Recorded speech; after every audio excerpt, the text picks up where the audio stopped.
Here I'm just showing off some of the range of spear guns that they have. As you can see, there's a myriad of different types. You've got reel guns, pneumatic guns, European style rail guns, there's carbon guns, aluminium guns, all different lengths, different rubber combinations, roller guns. There's a lot to choose from.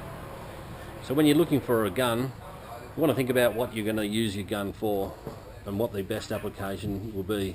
The clear water, dirty water, fish that are flighty, fish that are in caves. You know, we'll have a look at some of these up close. Right, Todd, if you're just starting out spearfishing, what's the sort of thing that you should be looking for? What would you go for? A smaller gun just for around the headlands. Obviously most people start out around the headlands. Hopefully you've been using a hand spear beforehand. This is a 90 centimeter Arbitec. Traditional closed muzzle. I often recommend that people start off with a closed muzzle, which means the spear is enclosed on the rail. It's just a lot easier to load, a lot less stuffing around when you're in the water. Yeah, so a smaller gun, you can use smaller rubbers.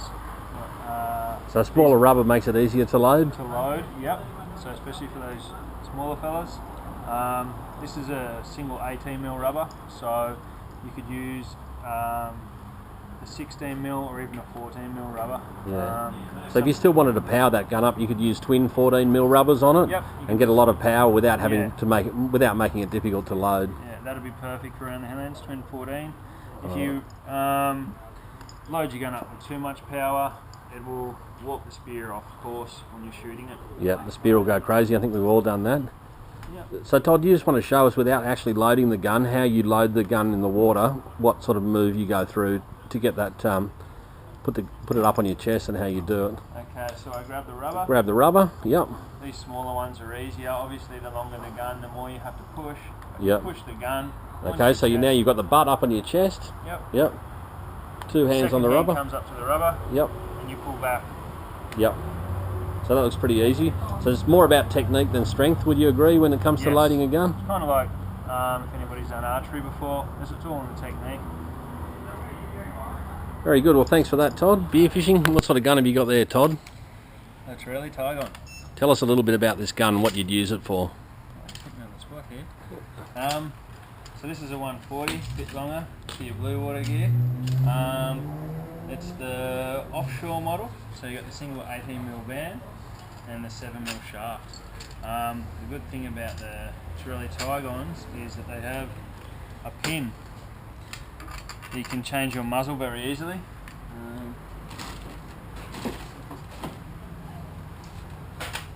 They come with a whole set of muzzles. And all you have to do is knock out that pin and you can drop another one in.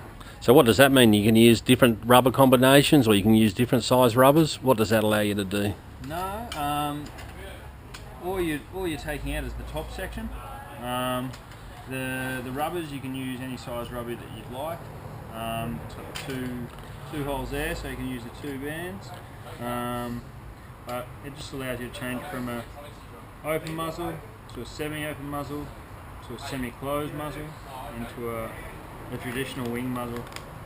Alright, so when we're talking open muzzle, you're talking with a line wrapped around over the spear to hold the spear in place, yes, as opposed to this plastic bit over here which holds the spear in place on the top of the shaft. Yep. Alright, very good. So what sort of fish would you use this for? Mackerel, tuna, whenever you're out off the boat, basically. Nothing around on the inshore. Like my mate,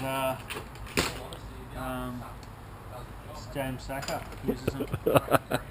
Yes, I like the 1.4 or even a 1.5 gun for me. I like the extra range you get, especially when you're chasing Spanish mackerel, things that can be a bit fighty. So this is a muzzle bungee, so this helps to keep the tension on your line. So if your line gets a little bit tight when you've been using it for a while, the bungee will compensate. So that stops your line just popping off the line release. We've got a safety here. You want to show us how the safety operates, Todd? Yeah, it's very simple. Push it in, you can't pull the trigger. Take it off, you can pull the trigger. Alrighty. But what's the most important thing about safeties on spear guns? It's not safe when it's loaded, is it? It's not safe. Never point it at anyone if it's loaded. That's right. Never point the gun at anyone, and never load the gun out of the water. That's two very critical things. And don't rely on your safety. The gun is only safe when it's unloaded and when you've got a cap over the end of the shaft. All right, here you've got a shark clip on the end. What would you use that for, Todd? You can hook that one up to your float line. You can hook a speed needle onto it so you can feed that through the fish's gills. It makes it easier or quicker to put the fish on. Basically, it's always good to use the float for a number of reasons, but we get onto that later. Very good. Well, thanks for that, Todd. All right, Todd, you got a different type of gun there. What have you got there? This is the Cressy Geronimo Elite Mimeteca. Mimeteca is just a camo. It's a reel gun. So basically, when you shoot the spear, the line runs out off the reel. You can, just like a fishing reel, tighten or loosen the drag, and then when you want to wind it in, you can tighten it up and you wind it in. I generally recommend reels for more experienced divers, as they can be harder to use at first, and also you probably won't be using a float line, which can be dangerous in high boat traffic areas. This one has the agitating bridle, metal European sort of style bridle.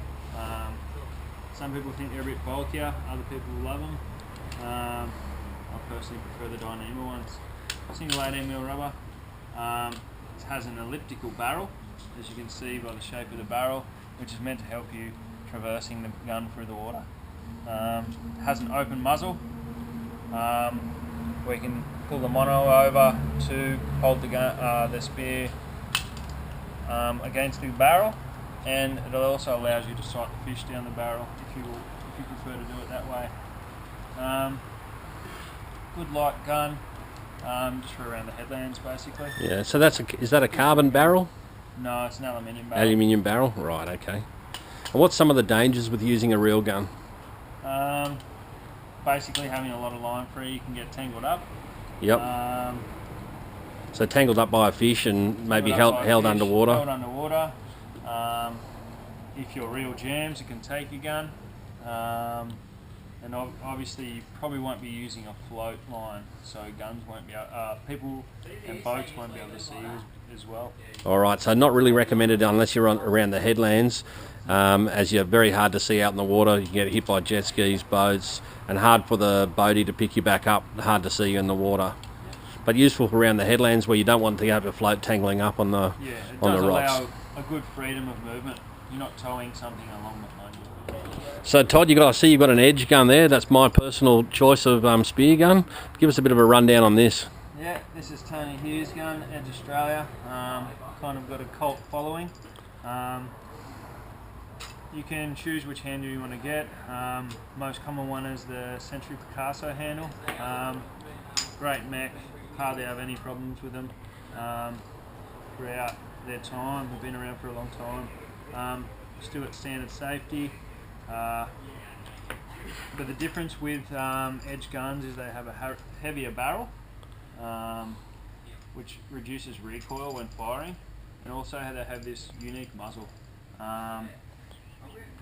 Some people love the muzzle, some people don't like it as much. The thinking behind the muzzle is that it does protect your rubbers. This is a low profile one. It does protect your rubbers up here where they normally wear. You can also add a second rubber down below, keeping quite an even draw length. Yeah. You can, as I said, get a low profile or a higher profile muzzle top,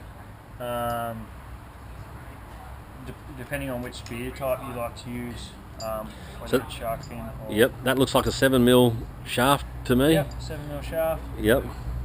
Most people use 7mm shafts, yep. Especially just around the headlands. If you're going out in open water, some people go up to 7.5, 8mm, yep. or even up to 10mm when they're chasing their marlin and tuna. Okay.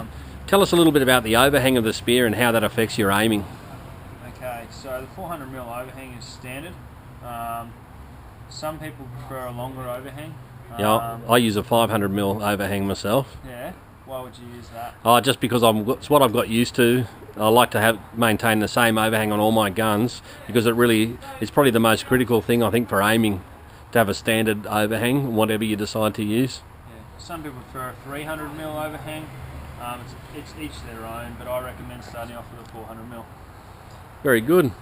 Thanks for that, Todd.